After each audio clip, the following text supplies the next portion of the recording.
भाग्य को कोसने वाले लोग इस कहानी को जरूर सुनें। भाग्य को कोसने वाले लोग इस कहानी को जरूर सुने। एक बार एक इंसान अपनी जिंदगी से बहुत परेशान था। वह हर समय अपने आप को कोसता रहता था कि क्या जिंदगी मिली है मुझे, क्या जीवन है। हर परेशानी मेरे साथ ही है, हर दुख मुझे ही आकर घरता है, हर झंझट मेरे ही सर पड़ती है। एक दिन इसी तरह अपने आप को बैठा हुआ कोस रहा था कि क्या नसीब है मेरा, क्या किस्मत है, मेरी क्या जिंदगी है मेरी की। तभी अचानक एक बाज अपने शिकार को पंजों में दबाए हुए एक पेड़ पर आकर बैठ जाता है और वहीं पर अपने उस शिकार को खाने लग जाता है। ये परेशान आदमी जब उस बाज को देखता है तो कहने लगता है कि क्या जिंदगी है इसकी, क्या जीवन जी रहा है। मजे का ना इसे खाने की चिंता, ना पीने की, ना पहनने की और ना ही परिवार की। शिकार करता है और मस्त खुली हवाओं में कभी इधर घूमता है कभी उधर घूमता है, सारे दिन आसमान में उड़ता रहता है। असल जिंदगी तो यही है, जीवन तो ये जी रहा है। और फिर वह आसमान की तरफ देखकर जोर जोर से चिल्लाता है कि काश मैं भी एक बाज होता तो मुझे भी कोई दुख ना होता, मुझे भी कोई परेशानी ना होती। काश मैं भी एक बाज होता। जब वह 2 से 3 बार जोर जोर से चिल्लाता है कि काश मैं भी एक बाज होता तो मुझे भी कोई दुख ना होता, मुझे भी कोई परेशानी ना होती, तो अचानक आसमान में बिजली कड़कने लग जाती है और आसमान से आवाज आती है कि हे इंसान, क्या ये हमने सच सुना कि तू हमारी दी हुई जिंदगी से परेशान है और तू एक बाज बनना चाहता है।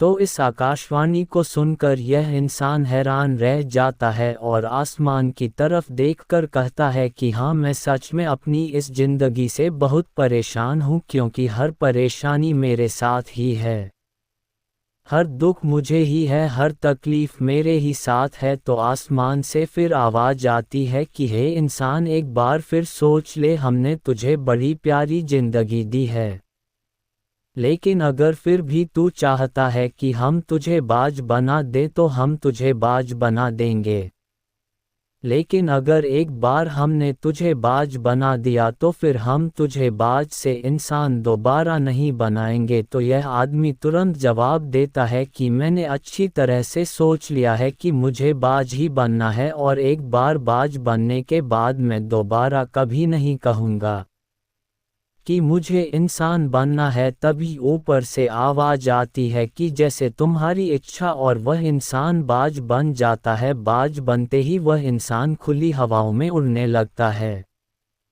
कभी उड़ता हुआ इधर चला जाता है, कभी उड़ता हुआ उधर चला जाता है और सोचता है क्या मजे की जिंदगी है। असल जिंदगी तो यही है, ना कोई चिंता, ना कोई परेशानी, ना कोई डर। वह सारा दिन ऊंचे आसमान में उड़ता रहता है, 2-3 मिनट पंख मारता है, उसके बाद पंख मारना बंद कर देता है और लंबे समय तक हवाओं में तैरता रहता है।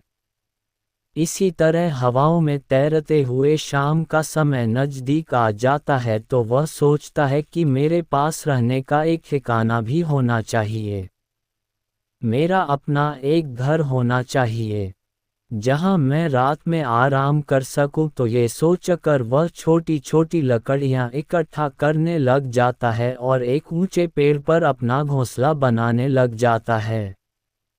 एक एक लकड़ियां इकट्ठा करके वह अपने लिए एक सुंदर सा घोंसला तैयार कर लेता है और रात में उसी में सो जाता है और सोचता है सुबह उठकर शिकार भी करूंगा और सुबह उठकर फिर से मौज मस्ती भी करेंगे, खुली हवाओं में उड़ेंगे। सुबह होते ही वह शिकार की तलाश में निकल पड़ता है, हवाओं में उड़ता रहता है, ऊपर से जाकर देखता है कि कहीं जमीन में मुझे कोई शिकार नजर आए तो मैं तुरंत जाकर उसे दबोच लूं और वहीं पर खा लूं, लेकिन उसे कोई शिकार नजर नहीं आता। काफी समय बीत जाता है, वह लगातार ऊंचाई से शिकार को ढूंढता रहता है लेकिन उसे कोई शिकार नहीं मिलता।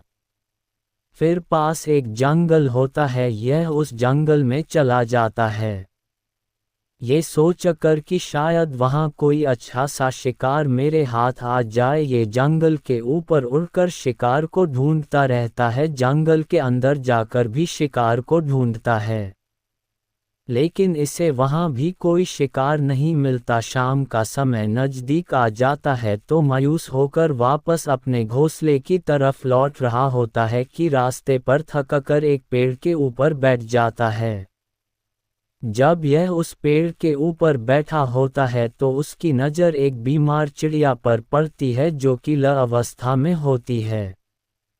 ये तुरंत जाकर उसे दबोच लेता है, उसके पंख निकाल कर अलग कर देता है और उसे खा जाता है।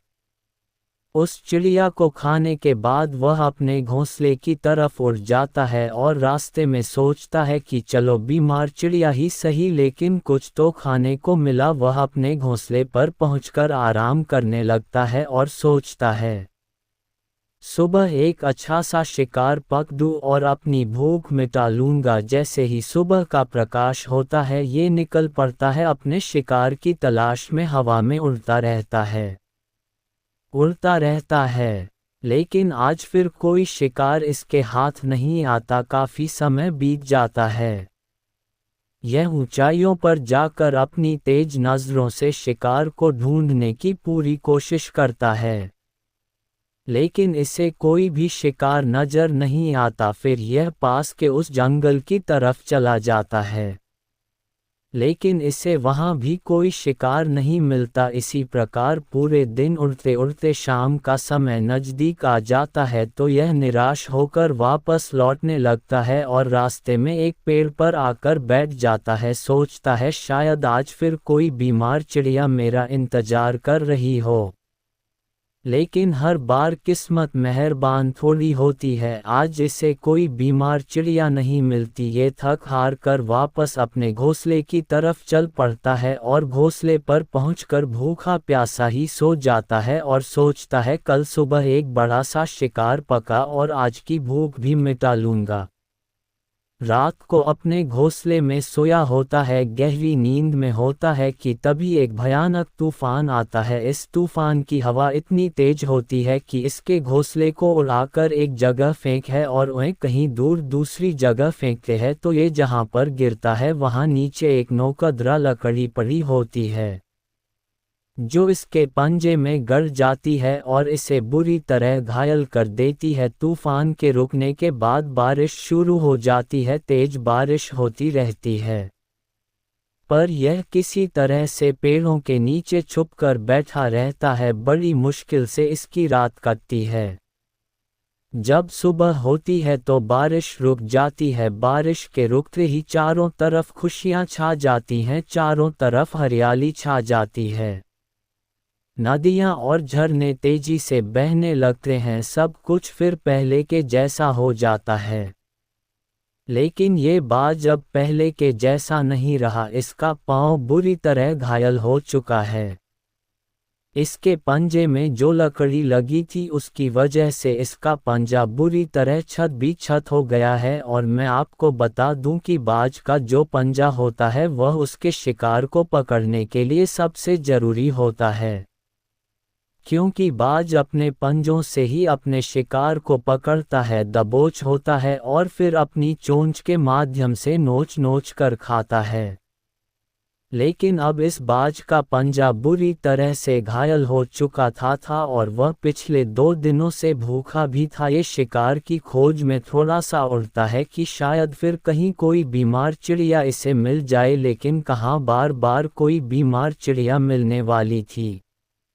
वह कुछ देर तक उड़ता है लेकिन फिर भूख और दर्द के मारे थक कर एक पेड़ पर आकर बैठ जाता है। वह पेड़ पर आकर बैठ तो जाता है, लेकिन उसे पता नहीं था कि यहाँ एक और मुसीबत उसका इंतजार कर रही है, और वह मुसीबत ये थी कि 8-10 कौओं का एक झुंड मिलकर इसे परेशान करने लग जाते हैं। इसके ऊपर आकर इसके घाव में चोंच मारने लग जाते हैं। उन्हें भी पता चल जाता है कि यह बाज घायल है और भूख की वजह से कमज़ोर भी है। ये बाज उनसे बचने के लिए थोड़ा सा उड़ता है और फिर जाकर बैठ जाता है, उनसे पीछा छुड़ाने का प्रयास करता है। लेकिन वह फिर इसके पीछे आ जाते हैं तो यह फिर उड़कर थोड़ी दूर चला जाता है। लेकिन वह इसका पीछा नहीं छोड़ते और बार बार इसके पास आकर इसे परेशान करते हैं। कौवे अक्सर बाज के साथ ऐसा करते हैं लेकिन फिर बाज भी उनके साथ एक खेल खेलता है। जब कौओं का झुंड लेकिन इस बाज की हालत में कोई सुधार नहीं हो रहा था।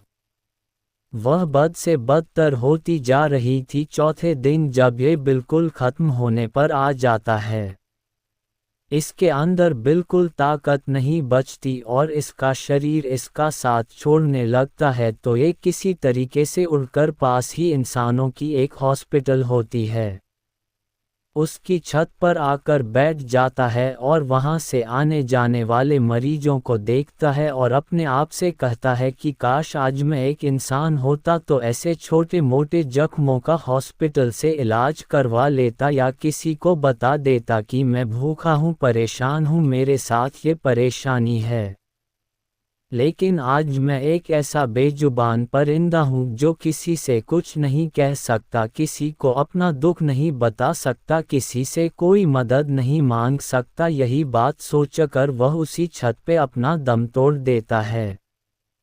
वह अपनी जान की कुर्बानी तो दे जाता है लेकिन साथ ही साथ हमें ये सीख भी दे जाता है कि आपको जैसा बनाया गया है, आप जैसे भी हो उसी में खुश रहो और उसी में बेहतर करने की कोशिश करते रहो, ना कि इस बात से परेशान रहो कि काश में ऐसा होता, काश में वैसा होता, काश में ये बन जाऊं। आपको जैसा भी बनाया गया है आप उसी में अपना सर्वश्रेष्ठ करने का प्रयास करते रहो। दोस्तों, ये कहानी तो काल्पनिक है लेकिन हमें जीवन का एक बहुत ही महत्वपूर्ण नियम सिखाकर जाती है कि हम जैसे भी हैं अच्छे हैं, बस हमें उसी में अपना सर्वश्रेष्ठ करने का प्रयास करते रहना चाहिए। धन्यवाद।